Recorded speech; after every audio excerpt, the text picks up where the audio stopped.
with the Gotrax G4 electric scooter. Now about the G4, I just hit over 350 miles on the scooter and I had my first flat in the back tire. I'm gonna show you how to replace the tire. It's pretty easy and cheap to do.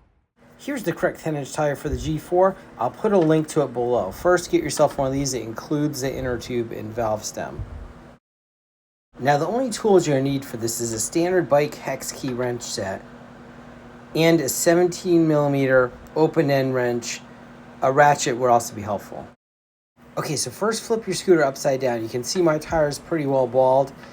And then remove the two side covers over the rear axle using a hex wrench. Then loosen up both side axle nuts using the 17mm wrench until you can remove the wheel. Next, remove the nuts around the wheel using a 4mm hex.